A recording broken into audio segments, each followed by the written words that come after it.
Hi, my name's Bronwen and I am the author of Keep It Super Simple.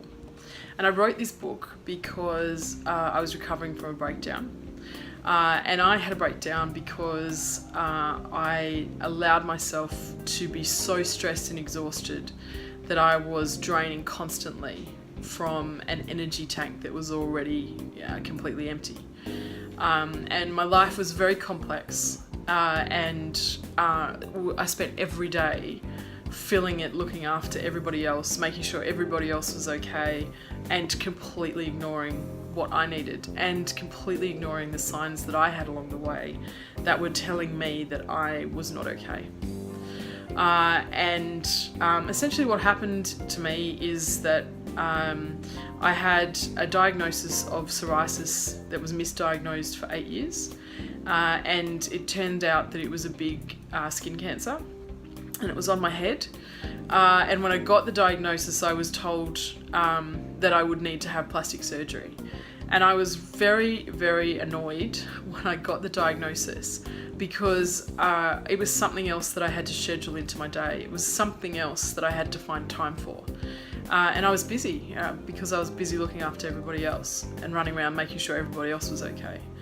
And so I scheduled half a day to have 6 centimetres of my head cut out, and I went home that afternoon and I was back on my laptop working with a bandage stapled to my head. And then I went back to the surgeon 3 or 4 days later, and they took the bandages off, and seeing the wound and the depth of my wound was like looking at a quarter of my head missing.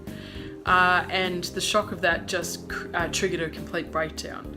And I went from fully functioning, award-winning executive to on the floor, unable to stop crying and unable to function normally in society.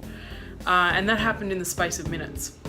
And you know, I was a very strong person, and I am still a very strong person. And I, totally believed that traumatic events are something that happened to somebody else. And that I just had to keep going and keep pushing through, and eventually I would be okay. And essentially my body and my mind just snapped and said, there's no way we're doing this anymore. And I was dropped from such a height and with such force that I couldn't get back up again.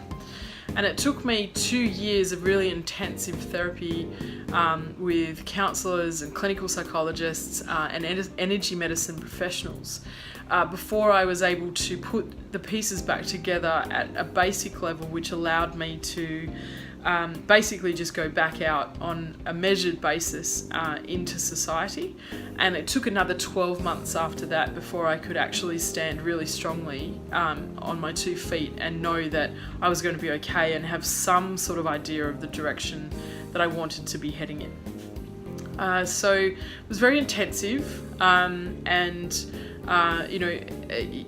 to put back pieces together of yourself after you've shattered into a million pieces on the floor is perhaps one of the hardest things that I've ever had to do. But I have learned a lot of things along the way, and so I now spend every single day showing people there's a very different way to live and that it's really easy to do that.